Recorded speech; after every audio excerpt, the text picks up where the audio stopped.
Seanca plenare në kuvend e mbajtur këtë të njëjtë është shoqëruar me tensione të vazhdueshme midis palës së demokratëve dhe grupit parlamentar të socialistëve. E gjitha nisi pas fjalës së kryetarit të Partisë Demokratike në kuvend, ku fokus ishte çështja e ministres Belinda Ballukut. Deputetët demokrat kërkuan që të mblidhet Këshilli i Mandateve për të shqyrtuar kërkesën e SPAK për arrestimin e saj, ndonse kryeministri Edi Rama pas vendimit të kushtetueses tha se nuk ka asnjë urgjencë për këtë kërkesë. Situata u tensionua më pas nga fjalori i papërshtatshëm që përdori kreu i PD-s Berisha në foltore, duke bërë që kryetari i kuvendit Niko Peleshi t'i ndërpriste fjalën. Menjëherë pas kësaj u ngrit grupi i Partisë Demokratike, duke bërë që të bllokohet plotësisht foltorja e parlamentit. Berisha më pas vijoi fjalimin e tij të mbetur në gjysmë para gazetarëve jashtë parlamentit, ndërsa tha se nisma e majorancës që kuvendi të danë në një deklaratë të përbashkët për të dënuar pretencën e Hagës, e cila kërkoi 45 vite për setirin nga ish-krerët e UÇK-s, është një skem. Sipas Berishës, kjo po përdoret nga Rama për të mbrojtur nga çështja e mandatit të Ballukut.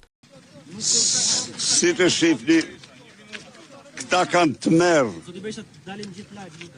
Këta kanë të merë nga fjala ime dhe fjala e opozicës në parlament. Përdorimi i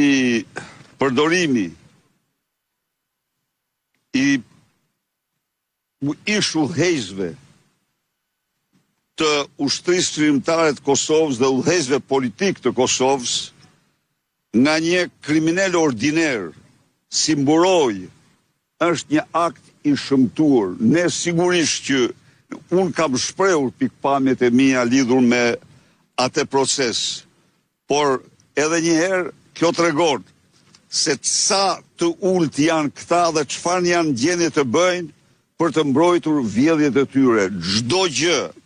Çdo gjë, në qoftë se do ishte serioze kjo, nuk ngrihej kjo atëherë kur dilte mandat, kur deputet të opozicës kërkonin mandatin e Lubi Ballukut.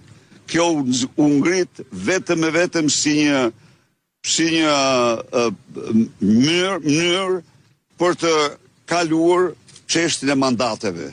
Kuvendi zhvilloi seancën plenare të kësaj të njëjtëje, ndërsa ajo është shoqëruar midis tensioneve politike.